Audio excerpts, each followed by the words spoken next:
अंतर्राष्ट्रीय खबरों में जैसा कि हम सब जानते हैं, न्यू ऑरलिन्स में जो हमला हुआ है, जिस तरह से एक ट्रक जो था उसने आकर लोगों को कुचल दिया है। 15 लोगों की अब तक जान जाने की खबर यहाँ पर सामने आ चुकी है। वही खबर जो है वो लगातार सुर्खियों में छाई हुई है, उससे जुड़ी हुई कई तस्वीरें जो हैं वो सामने आ रही है। CNN वेबसाइट इस वक्त हम आपको ये दिखा रहे हैं कि किस तरह से इस खबर को इन्होंने यहाँ पर कवर किया हुआ है। आप देख सकते हैं कि 15 लोगों की जान जाने की बात आ रही है और जो आरोपी है उसका नाम जो है शमसुद्दीन जब्बार जो है वो बताया जा रहा है। इसमें एक वीडियो का भी यहाँ पर जिक्र किया जा रहा है कि किस तरह से जब वो बॉर्बन जो स्ट्रीट थी वहाँ पर जब वो पहुँचता है तब वहाँ पर जाकर किस तरह से उसने स्पीड जो है उसे बढ़ा दिया है। वो भी हम आपको कोशिश करते हैं, अगर हम यहाँ पर आपको वो दिखा सके तो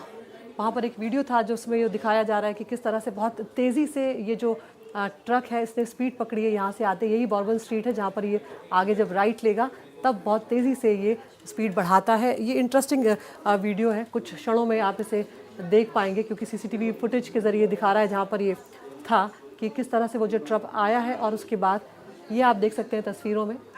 ये वो पिकअप ट्रक है और जैसे ही ये राइट ले रहा है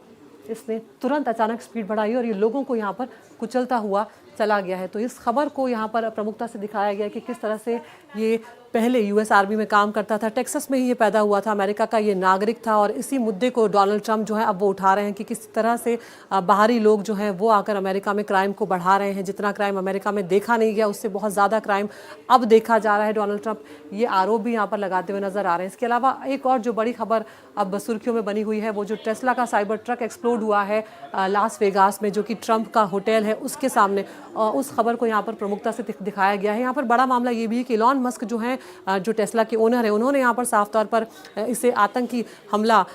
होने की आशंका जाहिर की और उन्होंने कहा है कि जो न्यू ऑरलिन्स में जो हुआ और ये जो लास वेगास में हुआ है जो साइबर ट्रक में एक्सप्लोजन हुआ है वो कहीं ना कहीं लिंक हो सकते हैं, उसकी उस तरह से जांच की जानी चाहिए। तो ये दोनों खबरें जो हैं ये बहुत ज़्यादा अब सुर्खियों में बनी हुई हैं और जिस तरह से एक के बाद एक अमेरिका में इस तरह के हमले हो रहे हैं वो कई सवाल जो है वो भी उठाते हुए नज़र आ रहे हैं। अल जज़ीरा का अब हम यहाँ पर रुख करेंगे अगली वेबसाइट का, तो उसमें हम देख सकते हैं उसमें भी ये जो खबर है ये बड़ी होती चली जा रही है अब कि किस तरह से वो जो ट्रक था जो शमसुद्दीन जब्बार था जिसकी उम्र करीब 42 से 43 साल के आसपास बताई जा रही है, उसके ट्रक के पीछे ISIS का झंडा जो है वो लगा हुआ था और उसके कुछ वीडियोज़ भी सामने आ रहे हैं कि वो ISIS ज्वाइन करना चाहता था, वो अपनी फैमिली को भी मारना चाहता था। इस तरह की बातें भी जो हैं वो फिलहाल उसको लेकर सामने आ रही हैं।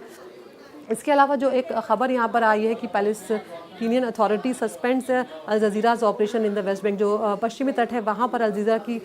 जो वेबसाइट है और ये जो चैनल है इसके जो ऑपरेशंस है उन्हें वहाँ पर रोक दिया गया है, उन्हें वहाँ पर सस्पेंड कर दिया गया है। इसके अलावा एक और खबर जो आई वो दूसरे देश से आई है, मॉन्टेनेग्रो जो देश है वहाँ पर भी मास शूटिंग का मामला सामने आया है और वहाँ पर भी 10 लोगों की जान चली गई और जो शुरुआती जानकारी सामने आ रही है उसमें ये भी है कि जो आरोपी है जो सस्पेक्ट है उसने खुद को मार लिया है। इसके अलावा लगातार ये जो इजराइल के हमले हैं गाज़ा पर उसको भी अल जज़ीरा जो है वो कवर कर रहा है कि जो नया ताज़ा हमला हुआ है उसमें 10 और लोगों की जान चली गई। 45,000 से ज़्यादा लोगों की जान अब तक इजराइल जो हमले कर रहा है उसमें जा चुकी है और किस तरह से यहाँ पर लगातार स्थिति जो है जो ह्यूमैनिटेरियन क्राइसिस है वो लगातार बढ़ता जा रहा है। लोगों के पास यहाँ पर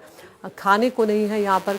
पीने का पानी ढंग से अवेलेबल नहीं है, जो सेहत की सुविधाएं होती हैं, जो अस्पताल हैं वो यहाँ पर मुहैया नहीं हो पा रहे क्योंकि लगातार हमलों के चलते एक के बाद एक सभी चीज़ें जो हैं गाज़ा में वो नष्ट होती जा रही हैं। तो उस खबर को यहाँ पर प्रमुखता से दिखाया गया है। अब हम आपको अगर अगली वेबसाइट यहाँ पर दिखाएं तो वो BBC है और BBC में भी वही खबरें हैं। हम देख सकते हैं कि किस तरह से जो न्यू ऑरलिन्स का डेडली अटैक है वो अनफोल्ड हुआ है वो यहाँ पर दिखाया गया है। इसके अलावा जो बाइडन जो अमेरिका के राष्ट्रपति हैं और जो अब कुछ ही दिनों के राष्ट्रपति रह गए क्योंकि अब डोनाल्ड ट्रंप जो हैं वो 20 जनवरी को शपथ लेने जा रहे हैं, तो उसमें उन्होंने यहाँ पर यही कहा है कि New Orleans attacker had desire to kill as death toll rises to 15 है कि वो उसकी आकांक्षा जो थी वो लोगों को मारनी थी। ये आया हुआ है इसमें जो बाइडन की तरफ से और अब FBI जो है वो इस मामले को इन्वेस्टिगेट कर रही है और जो न्यू ऑरलिन्स का सस्पेक्ट है 42 साल का वो बताया जा रहा है, शमसुद्दीन जब्बार उसका नाम है और वो टेक्सास का सिटीज़न है